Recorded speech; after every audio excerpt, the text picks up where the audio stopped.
kuliah analisis proyek sistem informasi pada pertemuan 1, konsep dasar proyek sistem informasi. Tujuan dari pertemuan 1 ini adalah memahami praktik pengembangan perangkat lunak.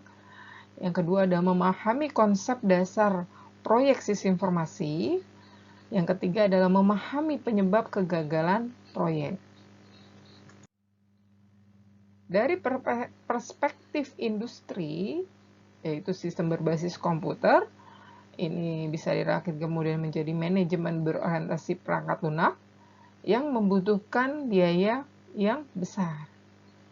Biaya perangkat lunak paling tinggi dibanding dengan perangkat keras, sehingga menimbulkan pertanyaan dari para manajer dan praktisi berkaitan dengan perangkat lunak, yaitu mengapa membutuhkan waktu yang lama dalam menyelesaikan program, kenapa biayanya tinggi, dapatkah menemukan kesalahan program sebelum didistribusikan, mengapa sangat sulit mengukur kemajuan perangkat lunak saat dikembangkan.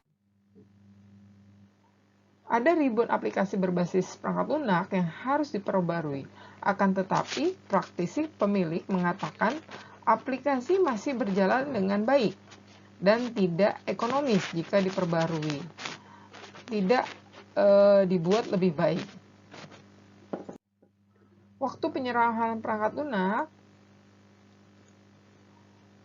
kemudian ada biaya pengembangan, biaya untuk engineering, itu arsitek lebih tinggi di 150.000 sampai 250.000, project manager itu 96.000 sampai 130.000, dan programmer 52.000 sampai 51.000. Ini berada di US ya. Biaya pengembangan. Perangkat lunak sudah menjadi lahan yang sangat kompetitif dengan pengendali, yaitu biaya, waktu, kualitas. Di Eropa Barat dan Amerika telah dibangun perusahaan perangkat lunak yang baik dan menjadi industri yang sangat inovatif dan sukses. Untuk di Indonesia, gajinya masih relatif rendah. Ini adalah alasan perusahaan investasi IT. Perangkat lunak lebih merupakan elemen logika dan bukan merupakan elemen fisik. Dengan demikian, perangkat lunak memiliki ciri yang berbeda dengan perangkat keras. Berikut cirinya adalah 1. Perangkat lunak dibangun dan dikembangkan tidak dibuat dalam bentuk klasik. Yang kedua adalah perangkat lunak tidak perlu usang, tetapi semakin lama semakin buruk. Yang ketiga adalah sebagian besar perangkat lunak dibuat secara custom build serta dapat dirakit dari komponen yang sudah ada. Komponen-komponen perangkat lunak salah satunya adalah reusability, yaitu perangkat lunak didesain dan diimplementasikan sehingga dapat dipakai lagi pada program yang berbeda. Dibangun dengan bahasa pemrograman.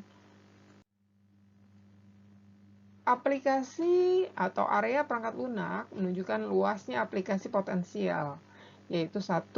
Perangkat lunak sistem, perangkat lunak bisnis, dan perangkat lunak teknik dan ilmu pengetahuan. Ya, untuk perangkat lunak sistem yaitu compiler, editor, utilitas. Kalau perangkat lunak bisnis, MIS atau Management Information System, ERP software, dan lain-lain. Kalau untuk teknik dan ilmu pengetahuan, itu astrologi, orbit pesawat, simulasi, vulkanologi, biologi, dan lain-lain. Embedded software, yaitu misalnya handphone, EIF, dan lain-lain. Perangkat lunak AI, pattern recognizer, artificial neural network, dan lain-lain. Perangkat lunak yang real time seperti sensor ya, kemudian sistem perbankan itu adalah salah satu contoh perangkat lunak real time. Kemudian perangkat lunak komputer personal, spreadsheet, grafik komputer, multimedia, aplikasi keuangan bisnis, dan lain-lain. Software yang mengintegrasikan setiap departemen pada sebuah perusahaan dari accounting, sales, marketing, warehouse, hingga manufaktur, sehingga bisa dikatakan setiap departemen dapatkan share informasi yang tentunya sesuai dengan authority user. Ya, untuk vendor-vendor ERP software, salah satunya ada SAP, Oracle, PeopleSoft, ya, dan masih banyak lagi. Evolusi perangkat lunak ada di era kedua, multi-user, real-time, database, sampai dengan era keempat atau middle yang sekarang itu sudah berbasis object oriented, ya, expert system, NN, ya.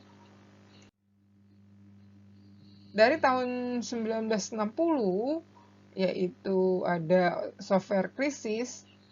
Apa itu software krisis? Yaitu pada era ini banyak bermunculan software host menghasilkan ratusan, ribuan pernyataan source code dan ditambah dengan ratusan source code baru yang terus berkembang. Pada saat program running muncul berbagai bug, kemudian bisa dikoreksi. Ya, itu merupakan software krisis. Biaya perangkat lunak meningkat, ya makin sulitnya software didevelop sehingga memerlukan personal yang pandai untuk membuat sebuah sistem perangkat lunak, maka ini bisa menjadi naik turunnya nilai software. Bagaimana untuk saat ini? Saat ini software masih terus di development, ya. Kemudian untuk definisi proyek sesuai dengan buku panduan PMBOK atau A Guide to the Project Management Body of Knowledge, yaitu suatu usaha sementara yang dilaksanakan untuk menghasilkan suatu produk atau jasa yang unik. Sementara maksudnya apa? Setiap proyek memilih tanggal mulai dari sesuai yang selesai mulai dan selesai yang tertentu. Unik yaitu produk atau jasa yang dihasilkan berbeda dari produk atau jasa jenis lain dalam proyek yang sama 100%. Itu berbeda.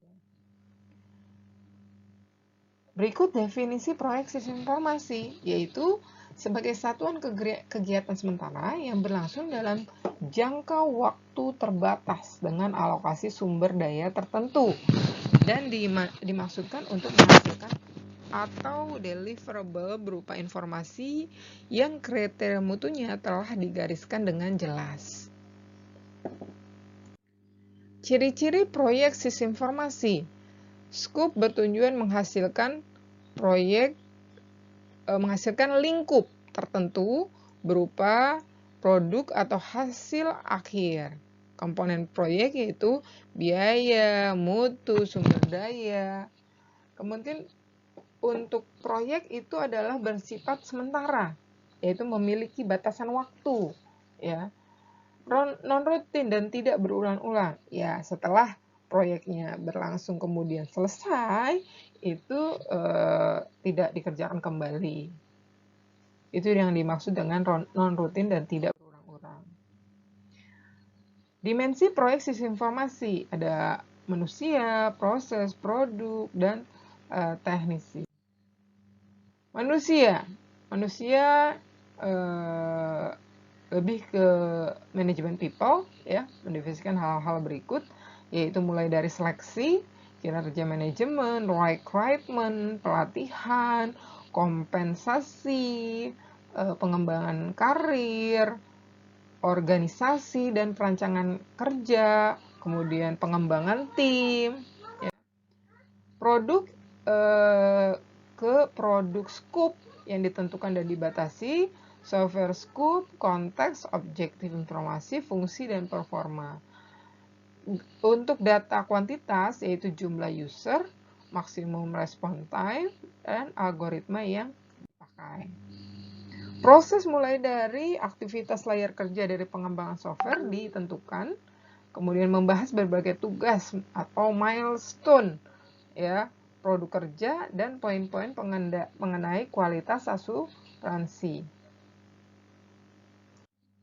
Teknologi, dimensi yang kurang penting seperti memilih bahasa pemrograman dan tools, nilai dan biaya dari penggunaan kembali tools tools-tools yang ada. Berikut adalah sasaran proyek dan 3 faktor pembatas atau triple constraint, yaitu ada jadwal atau schedule, produk, mutu, dan cost atau biaya. Nah, ini sasaran proyek dari 3 triple constraint ini sangat harus selaras dan sesuai, mulai dari sesuai target mutu, kemudian biaya itu harus sesuai anggaran, tidak harus dicairkan sekaligus, kemudian waktu itu harus per modul, dan proses sudah waktunya ditentukan. Untuk bentuk pengerjaan proyek ada in-house, kontrak, buying, outsourcing ya. Kalau in-house itu dilakukan oleh internal karyawan perusahaan. Umumnya skala kecil menengah harus ada SDM IT yang memadai. Kalau kontrak atau kerjasama itu dilakukan oleh pihak luar secara kontrak. Internal perusahaan, pengembangan spesifikasi, skala kecil hingga besar. Yang ketiga adalah buying, tidak bersifat pengembangan, hanya pembelian komersial produk bersifat COTS. Diperlukan konfigurasi software sesuai dengan spesifikasi internal. Outsourcing dilakukan oleh tenaga kontrak yang dikontrol penuh oleh tenaga dari internal. Proyek PS operasional ya, ini sangat perbedaan antara proyek dan operasional. Kalau proyek itu sifatnya sementara ya, dinamis dan rutin. Kalau operasional kan berulang-ulang ya, rutin. Kemudian untuk waktu, kalau proyek itu relatif pendek, kalau operasional itu jangka panjang. Untuk intensitas kegiatan, kalau proyek itu dia siklus proyeknya berubah-ubah, kalau operasional itu relatif sama. Dari anggaran dan jadwal itu telah ditentukan kalau proyek, tapi kalau operasional itu dia batas dan jadwalnya tidak terlalu ketat. Jenis kegiatan terdiri dari multidisiplin ilmu kalau proyek, kalau operasional tidak terlalu banyak. Untuk keperluan sumber daya, kalau proyek itu berubah baik jenis maupun volume, kalau operasional itu relatif konstan. Ini adalah siklus proyek mulai dari discovery phase, concept phase, kemudian design phase, execution phase, quality assurance phase, implementation phase, dan closure phase atau penutupan dari proyeknya. Berikut adalah mekanisme proyek. Proyek ditentukan oleh manajemen melalui suatu kebijakan, penunjukan pimpinan proyek atau manajer proyek, dan pembentukan tim. Ya, kemudian manajemen delegasi proyek itu mendelegasikan proyek kepada manajer proyek untuk memimpin dan mengelola proyek sampai selesai. Manajer proyek bertanggung jawab atas keberhasilan dari proyek. Manajer proyek mengkoordinasi tim proyek dan bertanggung jawab kepada pihak manajemen. Kemudian seluruh pihak yang terlibat bertanggung jawab atas keberhasilan proyek dengan kapasitasnya masing-masing. Timbulnya proyek itu mulai dari rencana pemerintah, memulai infrastruktur IT, sistem informasi perhitungan suara misalnya, sistem informasi administrasi badan hukum, dan lain-lain. Misalnya timbulnya proyek dari permintaan pasar, seperti apa? Ada misalnya pasar mobile banking gitu ya. Mobile banking, aplikasi BlackBerry zaman dulu, kalau sekarang aplikasi Android dan internet banking dan lain-lain. Kalau dari dalam perusahaan, misalnya perusahaan memerlukan sebuah sistem informasi, maka dibuat sebuah sistem informasi, misalnya keuangan, ya, e-bisnis, dan lain-lain. Timbulnya proyek dari kegiatan penelitian dan pengembangan, yaitu misalnya e-learning, kemudian ada lagi open source, dan lain-lain. Untuk karakteristik proyek, misalnya pemerintah sesuai dengan PP tahun 2003 pengadaan barang dan jasa, proyek bersifat tahunan. Kalau dia proyek pemerintah, jangka waktunya ada jangka waktu, kemudian untuk mendapatkan proyek pemerintah ini sekitar Agustus tahun sebelumnya itu sudah harus meng-create project untuk apa yang dibutuhkan customer dari pemerintah. Nah, kemudian baru menawarkan sesuatu yang baru saat penyusunan APBD agar dimasukkan ke dalam anggaran. Ya. Untuk penyusunan biaya-biaya mengikuti standar dari programmer dan lain-lain. Untuk proyek swasta, proyek tidak diumumkan secara terbuka, hanya berdasarkan referensi. Untuk kelemahan lembaga swasta adalah masih banyak yang belum integrate, ya, belum bersatu, belum menyatu, dan belum menggunakan aplikasi web atau mobile, atau belum menggunakan multi payment, ya, yang bekerja sama dengan perbankan. Berikut adalah kegagalan proyek. Kegagalan proyek pada tahun 1998 menunjukkan bahwa sebanyak 26% proyek software gagal dalam membuat produk softwarenya. Dan sebanyak 46% mengalami pembengkakan biaya dan perpanjangan jadwal penyelesaian proyek yang dibangun. Proyek yang gagal tidak memenuhi keinginan user, misalnya implementasi tidak sesuai jadwal, sistem tidak efektif, pengerjaan melebihi jadwal yang ditentukan, budget melebihi target. Faktor-faktor kegagalan dari proyek, ya, salah satunya adalah spesifikasi yang tidak jelas. Kemudian ada perubahan dalam batasan sistem, terjadi ketidaksepakatan antara stakeholder, perencanaan yang buruk, kurangnya penguasaan seni manajemen proyek, dokumentasi yang sangat minim, komunikasi yang kurang baik, kualitas yang rendah dan perform yang minim, dan tidak cukupnya sumber daya. Faktor keberhasilan proyek. Nah, ini salah satunya tadi kan sudah dijelaskan tentang kegagalan proyek apa saja.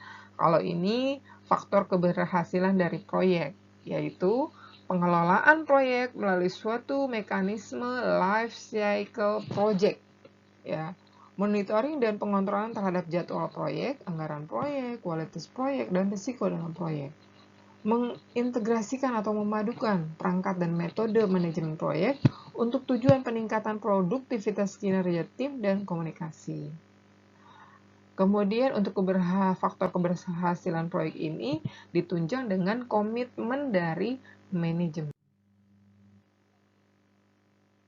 Nah, ini adalah 36 classic mistake yang adalah tipe kesalahan berhubungan dengan faktor manusia, proses, produk, dan teknologi.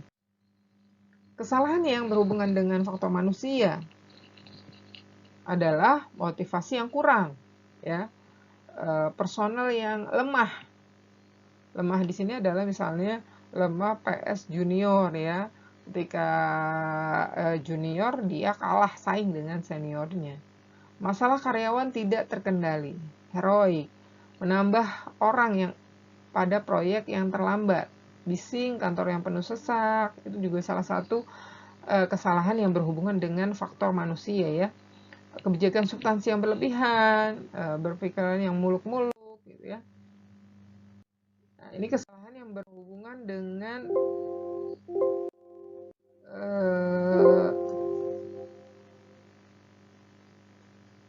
proyek. Nah, bisa dibaca untuk kesalahannya dari segi yang tadi, manusia, kemudian proses, dan proyek, ya. Untuk tugas pertama di pertemuan 1 ini adalah kalian bisa membuat kelompok yang terdiri dari 2 orang, kemudian menentukan minat untuk memilih sebuah proyek sistem informasi, ada proyek pelayanan dan proyek penelitian dan pengembangan, ya. Itu bisa dipilih salah satu, kemudian jelaskan bagaimana IT berperan dalam proyek sistem informasi tersebut. Kemudian asumsikan untuk budget tidak lebih dari 100 juta dalam waktu 6 bulan. Apakah proyek tersebut layak? Apabila tidak layak, pada bagian mana yang tidak layak, dan alternatifnya bagaimana?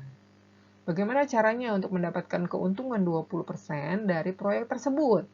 Silakan dihitung, pilih salah satu dari tadi, dari dua proyek tersebut. Paper dikumpulkan pada berupa hasil laporan tugas pertemuan 1 dikumpulkan pada pertemuan ke-14.